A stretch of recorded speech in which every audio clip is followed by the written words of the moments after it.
Follow us on social media by searching Think Tenacity. Thank you for pressing play and choosing Think Tenacity podcast.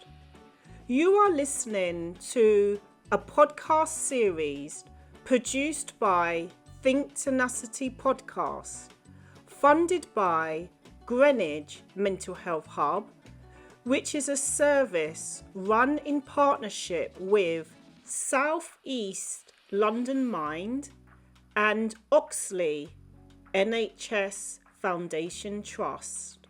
Get ready to enjoy Think Tenacity podcast series of 3 episodes and a bonus episode for Black self-care and storytelling. In our community, connecting is really important because when you are struggling, it's so easy to just isolate yourself. You just want to be by yourself. Why would you say connecting is important? So for me, it absolutely connection all day, every day. But what I say caution with connection. The reason being is because I believe what we need to do is really strive to connect to ourselves, because when you connect to yourself, you can connect to others. A lot of times we're trying to connect with others and we have a disconnect with ourselves. And the reason why we're not consistent in our connection is because we're not consistent with our own connection. So it is really important. I think that that's how humans thrive. That's the truth of it. You see it in different, a tribe. You see how when you're with somebody and the energy exchange, I tell people all the time, energy cannot be created or destroyed. It just passes around. And when you understand that, actually you realize by you connecting to other people is actually how you thrive. You don't thrive in isolation. There's a place for isolation, but it's what isolation does. It's different. It might be to reflect. It might be downtime. It might be some pause time. But in terms of really being able to thrive, you need that connection. Because connection gives you different things as well: the advice, the guidance, the warmth, the love, the compassion, the empathy, all of these different things that come from connection. But I would definitely say connect with caution first. Learn to connect with yourself. And I, again, think if you do that for yourself, it becomes very easy to connect with others, because we're all different as well. And how you may connect with one person is not how you may connect with another. And I think that's where we go wrong. We often go, well, I would like it like this, or I would like for someone to be and speak to me like in this way. And actually we're all different. And what we should be striving for is to accept difference and learning. And I talk about love languages a lot, because when you learn that, that's what it's about. How does somebody else communicate? What does that connection look like? Often when we are struggling, it doesn't matter if it's depression, trauma, anxiety. Anytime we're struggling, we're vulnerable. Mm-hmm. And often when you're vulnerable, your mindset and judgments are not clear. Woo. So what that means is often when you do want to connect, as you said, connect with caution, because you can be so vulnerable. You almost want that person to save you, isn't it? So you're trying to pull from them how you want that person to connect with you. And you're very correct how you said everybody connects differently. Yeah. And I think it's worthwhile examining how do we connect with ourselves first, because it's the same scenario when they say you have to love yourself first before you love others, because if you can love yourself more or connect with yourself more, then you can appreciate what the value of connection means to you. And then you can also manage the connection. Something this whole journey, what I learned about, trauma bonding, it just jumped to my head. And that's often, unfortunately, that is what a lot of us do a lot of time. Why? Yes, because I've got we do. trauma, you've got trauma. Oh my gosh, and then there's an admiration, but that admiration very quickly turns into something very dysfunctional, because guess what? You're not supporting yourself, the other person's not supporting themselves, and then there's nothing but conflicts and not managed. When we are struggling, we just want to be alone. We don't want to connect like 360. We don't want to. And we feel like we're consumed with so much conflicts in our minds and battle with emotions. We want to stay by ourselves. What advice would you give? As I said, we thrive in connection, right? So the question, there's two things to that. So I always say to people, what made you want to be isolated? And this is not a place of judgment. This was how I lived my life, right? My idea was to always just be alone. Now, there's a difference from isolating or removing yourself. Let's say that removing yourself from negativity, abusive, traumatic situations, right? But when you're isolating yourself, you really have to say to yourself, what is the reason? So go deeper. Why am I isolating myself? Because if I know, and I always say, let's make things make sense. If I know that I thrive in connection, but I isolate myself, how are you then thriving? So when you start to realize the conflict, which often that's what we lead with, then you start to think, hold on a second, wait, and then we can go deeper with that. So I think I would say is ask yourself a few things. I always hear, I feel like I can't tell my friends and family. Totally get that, resonate with that completely. Yeah. And what I would Yeah. say to that is, so you need to go on a journey to find your own tribe. And that doesn't mean cut your family off. And for some people, that might mean that. I'm not here to be that person. But what I do say to people is, we're going to go back to the base. You thrive in connection. So who is Yes. that? And that Who is is in it? different situations. That's in your relationship, that's in your Mm-hmm. friendships. And I'm not talking about the I'm not talking about the quantity of numbers. I'm talking about the quality. Do you understand? Because I think that's sometimes what we think. Oh, I need some, I need to have a relationship. I need to have this amount of friends, good friends. I need to have this amount of, but actually, what are you trying to achieve in your life? What does that look like? Business, whatever, work, all of these things. And really just having authentic interactions with people that you actually connect. That's the On a truth of it. quality level. It's not On a numbers here. quality, It's on do quality you know what? level. On an intimate level. That's what Yes. I'm gonna say. And I Yes. remember being that person thinking that I couldn't tell my friends and families when I didn't want to Mm. offend people as well. Like the more I started to learn, I was like, I don't want to push anybody in their, into their own traumas. That's what I realized. So for me, it was like, okay, I didn't want to be that person. Maybe I wanted to be a catalyst to open a door to maybe people thinking, maybe I need to do that work for myself. But I didn't want to be the person that goes, you did this to me. I didn't want to be the point finger. I wanted to change that because previously I had been. Um, and I remember it started off with one person. In fact, this friend was a friend, but a friend of a sibling. And I just thought, well, because you're my sibling's friend, we can't really connect on an intimate level. Like how? And I didn't know Mm. even what that meant because intimacy, Yes. I'd only ever heard that from a romantic side of things. And again, Yes. therapy made me delve into that. And I realized that's not the case. So, you really want to be able to have, and obviously time and place, because you don't want to be going to work and you're supposed to be working and then you stopped and having a big old 3-hour conversation with somebody because you're talking about, I'm having an intimate conversation. So time and place, but you really want meaningful. And I started off with one person and it was one person for a very long time. But even that one person, it was so fruitful that actually it didn't matter that I had that one person. It didn't. And then as things have gone on, and I think because I have been the catalyst, I've been able to hold those intimate, interactions. Actually, that's grown. And the truth of it is sometimes we want those healthy, intimate interactions, but we are not the person that we need to be able to flourish that. And that's the truth of it, because we always think the problem is the other person, not ourselves. Not ourselves. And this is where therapy or having peer support, because you have to understand thyself first Yeah. before you can put yourself in a position to have meaningful relationships, and they're quality meaningful relationships. And you touched on something about tribe, and this has been like a buzzword in the last few years, and it has so many connotations, definitions. And tribe is really important because there is nothing wrong that, yes, you're close to your family, you're close to your siblings, that they're going to be everything and everything for you. It just doesn't work like that. And there's no shame or judgment if you have to come away from your inner circle, your family, to build your own tribe.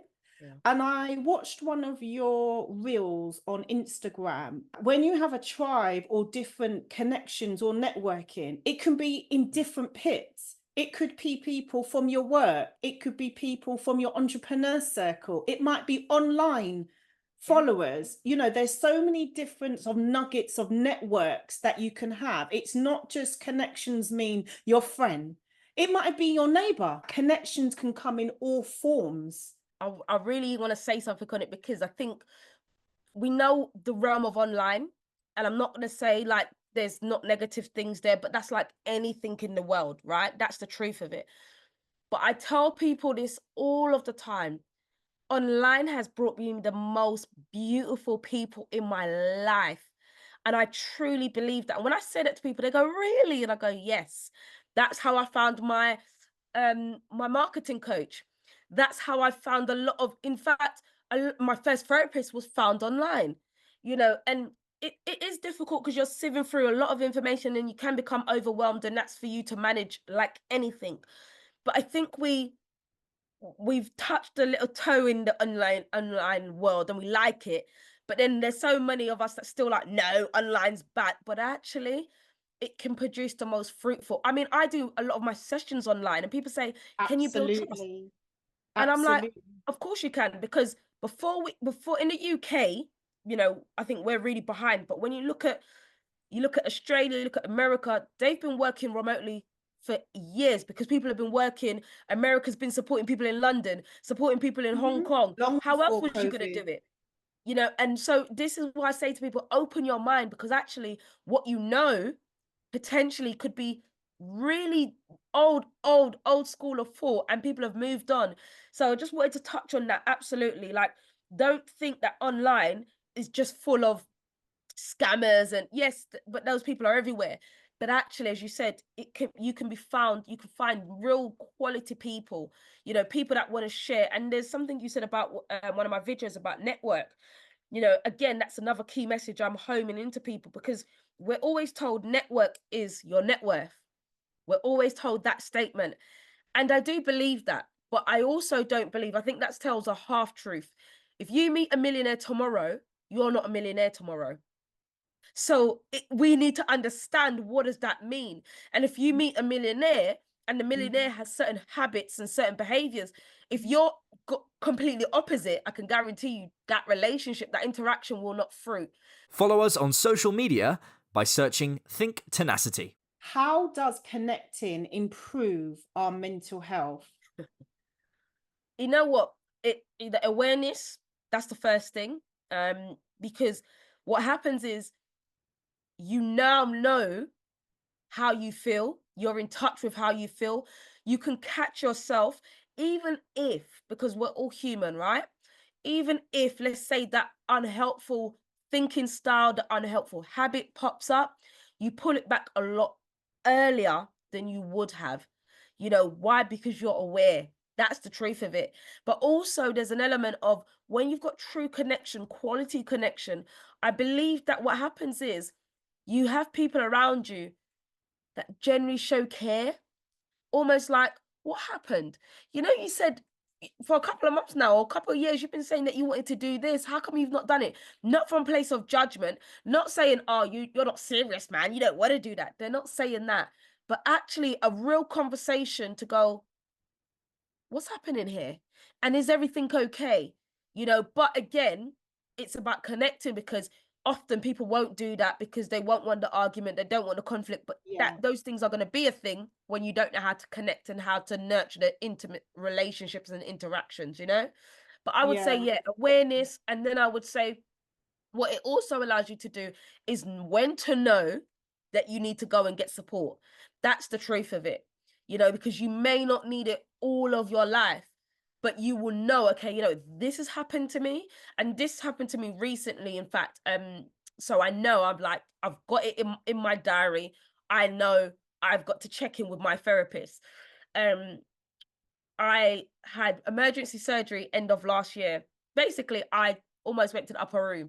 And straight away, coming through that, going through all of those things, because of the relationships I've got and some of the conversations that I was able to have, I knew it wasn't even a thing of, oh, well, this is life. No, that statement I used to say no longer flourished here. It was like, yeah, And actually the conversations I had with my real close friends was, that was traumatic for you, and actually you also might need to speak to somebody. Do you understand? So it allows the honesty that and the care to really flow. So yeah, I think how it really benefits your mental health, I just think it takes away the stigma and you just support yourself. That's the truth of it, because it's not about where you're at and what you're actually feeling. It's really about going, this is how I'm feeling, and this is what I need to do to support myself through that. So when you're at work and things might be getting a bit stressful, how do you manage your stress levels at work? So there's a few things I do now. So I take breaks. So I used to jump from session to session. I don't anymore. I take breaks. It's going to change again because, again, having my emergency surgery, there's so many things that I've learned that actually I could just balance a bit more. But I take breaks. I break up the day, so I give myself the flexibility. And what I do is I try to mix. So especially if I'm talking about trauma, because I do a lot of work in terms of trauma as well. So I try my best. If I've got a day at, like, for example, if I'm at a day at working with the Met and I'm talking about trauma, I try to have a break before I now go and have a session and take on someone's trauma. And what I try to do around those things is I try to incorporate habits. So I journal a lot. I do both written and on my phone, because I find, like, as long as I can make it work, it's important. I ground a lot, so I ground in the ground. I do it with grass, sand, and sea, whichever one I can get my hands on. That's what I do. I meditate. That's a very interesting thing for me right now because I've kind of had to start back from zero. Long story, but I lost 30% of my lung capacity. So I don't journal, I don't meditate as much as I used to, but I'm building that up. But those are the three things. And when I get time, I go to spas and stuff like that and get a massage, which I'm definitely overdue. But yeah, that's what I try to do. And obviously have therapy, have my coach, have my mentor, all of those things, they're different components, but they all fit a puzzle piece, you know? So all of Yes, them play a part. definitely. For the audience who have heard of meditation, what exactly is meditation, or how does meditation work for you? How would you do it? Because I think Okay. meditation is different So for I love everybody. that question because I think we need to understand this. So a lot of times we think with meditation, we connect that to religion. And so depending on the Yeah, religion, we really do, don't yeah, we? I did. Well, Yeah. in fact, I'll tell you what I connected it with. My dad, he loves kung fu movies. So if there's anybody watching this and they know kung fu movies, the Shaolin, the Drunken Master, the monks, they meditated. So I really disconnected with it because in my mind, I really thought, well, I'm not a monk. I'm not a Buddhist. I do practice Buddhism now, which is ironic. But at the time, I was like, why would I meditate? That's not for me. And again, one of the conversations I have with people, they go, but I'm not religious. And I say to people, connect to your spiritual being. And when you understand that, so that's the first thing I would say. Meditation is a form of it's a form of exercise. It's a form of mindful exercise. Now it comes in different forms. Again, I didn't know this, but it's a different breathing techniques and different grounding techniques because not just all about breathing, but there's also grounding techniques. And what it does, it brings you back to your core and your center. So if you are feeling certain emotions, if you need Mm, clarity, mm, if things are a bit mm, chaotic in your life, that's why you're mm. doing the Brings you mindful, back to center. brings you back to center. But I didn't know What this you until I decided. I've studied Wow. it too. I've done a few courses on it as well, but I didn't know this. And this is why I say, you know, I mean, that's why my handles changed recently because I really want to raise the awareness to what these things are. But yeah, it's really about meditation. And as I said, you can do it in different ways. So you can meditate, you can close your eyes and you can breathe. There's so many different ways you can breathe. There's different breathing techniques. There's a Mm, chant that some people use chanting, some people use music, mm. or the music realm is wide. You can Yeah. use music of the rain, music of the water, the sea water. There's frequency Mm. music. So it's so broad. And what I say to people about meditation is understand the benefits. That's what I would say. Right. So before we delve into what is meditation, let's go. Yes. I work in a very particular way. Let's understand the benefits because if you understand the benefits and then you're going to say, I'm not going to do that to myself, then actually you're shortchanging yourself. So the benefits of meditation, it really, in fact, there's a lot of work being done in this. So it's actually found to a healing, uh, a healing. what would I say, a healing component if you've gone through trauma. And actually, what it's found that what a lot of research recently is finding that it's opening neurological pathways in your brain that trauma actually closes down. So that's the first thing we should understand. Right, yes. And Second that's thing, how it would benefit those or an individual. absolutely. The second thing, what it does is it actually enhances your lung capacity. So we don't breathe normally. A lot of us, we breathe and then we stop breathing without us thinking, without us knowing. And what you allow yourself to do by taking some moments out of your day to actively do a breathing technique, Breathing what and you're do it allowing properly. to Breathe do it properly. properly. So you're allowing your brain and your body to function how it's supposed to. Supposed to function. And now the last one I'm going to give you, the other thing it does so many different things. It relieves stress, it does all of these things, but I like to go a bit deeper there. One of the things it does is your brain, in terms of recovery, needs to be in a rested state. So our brain actually doesn't recover, our brain and body doesn't recover unless we're sleeping. And what meditation does, it brings you into that space and it allows your brain to do some healing. So not only does it heal your body, it really heals the brain. So I really wanted to stress that. So yeah, I mean, I'm big on meditation. I think I did it for many years inconsistently, but the more I started to learn about it and understand the benefits, I've never been inconsistent since. That's the truth of it. So definitely it's one of the things. Journaling is another big thing which you spoke about, but meditation is the next level. I think it just brings a connection, a higher connection when you connect with yourself. And that's really what meditation is about, connecting to you. Think Tenacity Academy, we're set up to serve the Black community to provide access to Black therapists. Do you agree that Black people should have access to Black therapists, and why? Yes, I do. I don't think that's like anything. I always say everything's layered, but why I believe, you know what, this is a very interesting question actually, because I recently had to answer this in in a course, in I told you I was transferring one of them to a qualification. And actually that came up. I do think it's really important. One, because I think naturally we might feel as if that judgment isn't there. Culturally, that Black therapists will understand contextually.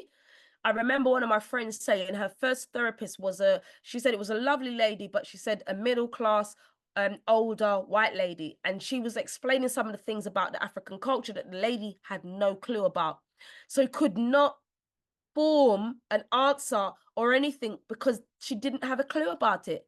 Now, what's really interesting in counseling skills, actually, counsel from any color, it should be their, let's say they're within their practice to inform themselves about other people's culture.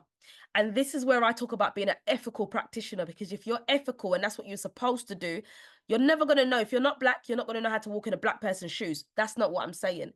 But really understand that, because for some people, they won't want a Black therapist. But I do believe it's really important that you should have the access, because also relatability. That's the truth of it. It's about having a safe space. Let's be honest here. And if that is found within somebody that looks like you, why not? That is the truth of it. Why not? There's a saying, you can't see it to be it. And I think opening the doorway, it does so much more, not just having therapy, but I think having a great Black therapist allows you to open the door to think about what have they studied, their journey to learning, and it almost can act as an inspiration. You might then not want to go into therapy because of it, but you might then go, you know what? My therapist learns in these other areas and they're Black and they could do this. My therapist is also a speaker. I want to speak and I can do this. So there's so many things and so many layers to It why can I be think very inspirational as well. Yeah. absolutely. So it's not just about therapy. I always say to people, actually, it's about a bigger picture. That is the truth of it. And there's so many layers to what you can be doing. Having a Black individual, having and engaging with a Black professional. In our Black community, why do you think some Black people struggle to share their mental health struggles with others in the Black community and choose to keep it to themselves? The judgment. I would say the judgment. Well, I think there's a few things. So I'd say the judgment first. I would definitely say there's a saying that happens in the home. What happens in the home stays in the home. And I think that intrinsically, what that does, it tells us we don't talk about outside the home. So this was kind of my home. I ain't telling you because that's not what I'm supposed to do. Because it, in the Caribbean they say chatty chatty, So it's almost like, oh no, I don't want to be that person, But I Yeah, think because it's ingrained in us, isn't it? And absolutely, we learn that firsthand before anything. The house is the sacred home. yeah, Whatever happens here, it does not leave this house. It's such a cultural embedment. yeah, It does not leave. Sometimes it's such a cultural embedment that it's like you're not even allowed to tell your aunt or the grandmother in that yes. sibling Listen, environment, isn't it? I've been through it. I've been through it. You go and tell Yeah. auntie you are like Yeah, you and are she's got shunned the from the same family. surname as you, right? Yeah, And you feel like you still can't say yeah. anything. No, listen, that was the story of my life. That's the truth of it.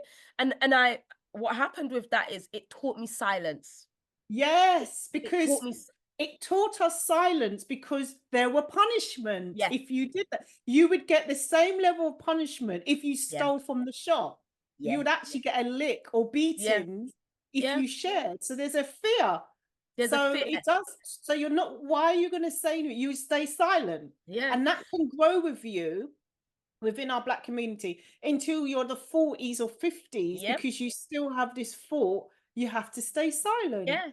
And the thing about judgment, you know what? It's funny. I say to people, don't be afraid of judgment because actually what judgment teaches you, it teaches you more about where the person is at rather than where you're at. And I've had to learn that. And I still, I mean, no one would think that I'm going to be 40 this year. I'm always getting judged. That's the truth of it. But as I said, it tells you more about where they're at. And if you want to understand somebody, be open. The best thing you can do is be open, because actually, what you get to realize is Yeah. who's really around you and who's really hurt. That's the truth of it. And then you Yeah. got it's complex because then you don't take it personally, but you have Yeah. to understand what's personal to you and know what you need to do with that. But yeah, I would say it starts from that and the judgment. And then, as you said, it is underpinned by fear. We're scared.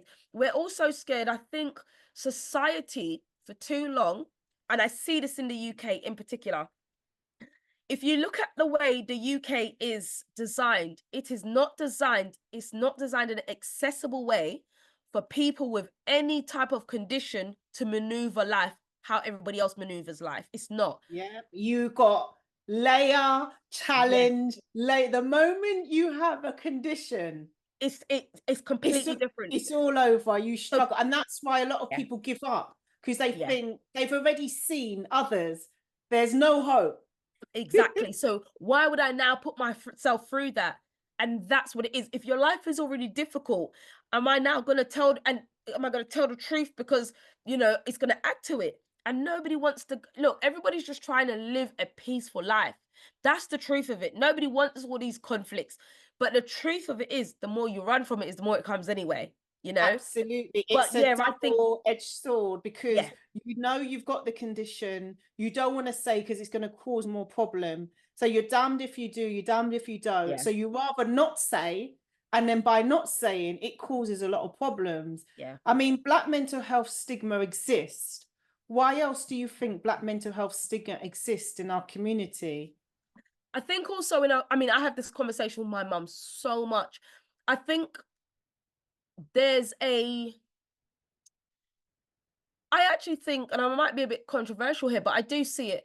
It's very easy as humans. We like to put somebody else down to make ourselves seem better than we are. And I think it's very easy to look at anybody that with any condition, and I'm Yeah, experiencing this now having a hidden disability, that it's easier to say, I can do this and they can't. they How can't. so?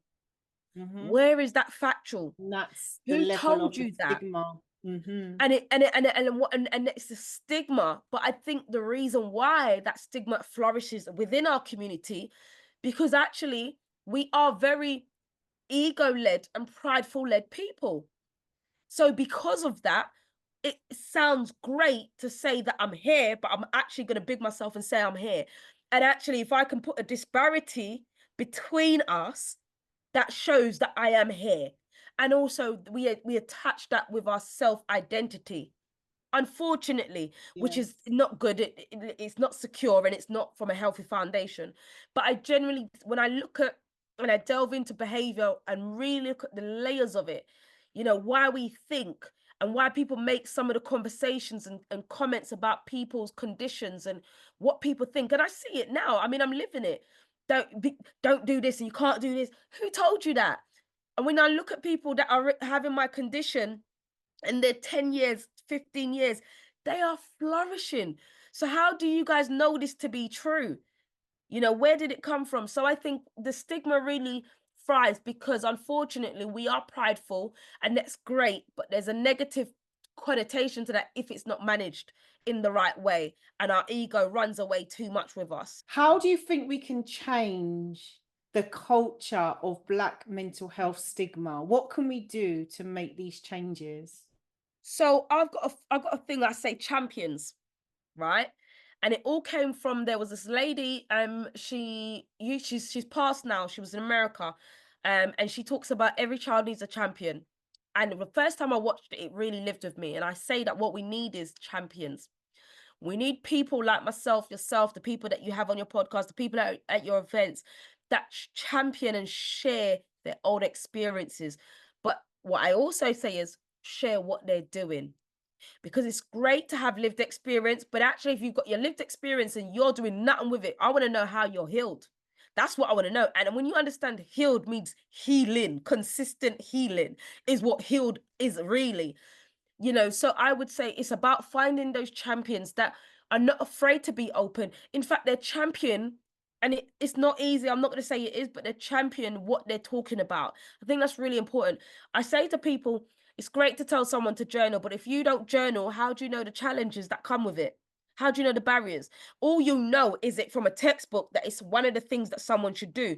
But if you don't know it to be true, and it's not necessarily that everybody must journal, but what I mean is everybody has to understand, okay, well, what challenges have I gone through and how has that impacted me?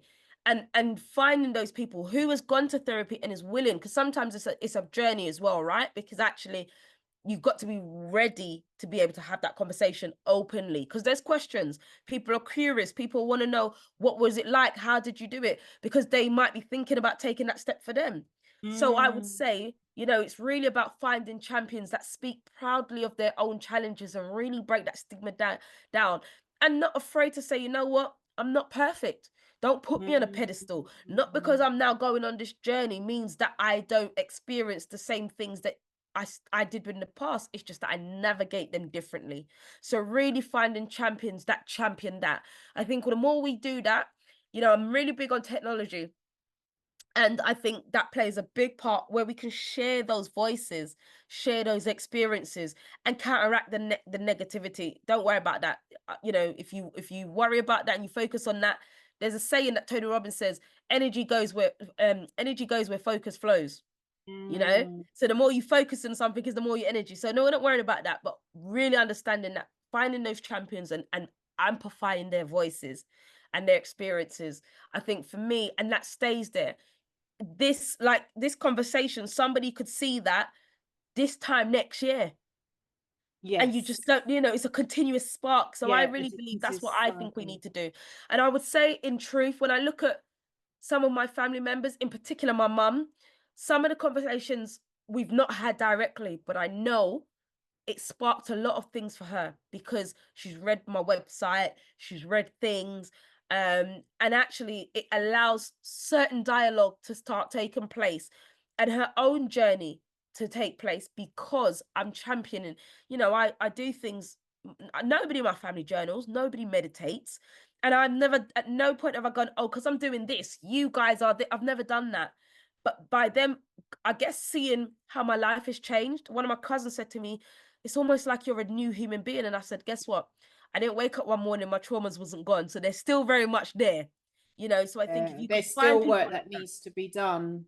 my name is Gemma. I like to go by the title. In fact, I have so many different titles, but a holistic practitioner, which works in the realm of mental health goals and therapeutic habits. Gemma, where can people find you on Instagram, social media, or website? What are your social media So handles? I would say the Mindful Practitioner on Insta, TikTok, and you'll get all my handles in terms of websites and stuff. Follow us on social media by searching Think Tenacity. Thank you for pressing play and choosing Think Tenacity podcast. You are listening to a podcast series produced by Think Tenacity Podcast, funded by Greenwich Mental Health Hub, which is a service run in partnership with South East London Mind and Oxley NHS Foundation Trust. Get ready to enjoy Think Tenacity podcast series of 3 episodes and a bonus episode for Black self-care and storytelling. If you or a loved one are struggling and need support from a Black therapist, book your free session by sending an email to podcast@thinktenacity.com. That's podcast@thinktenacity.com. For more mental health tips and to see how you can improve your well-being, visit www.thinktenacity.com and sign up to our newsletter.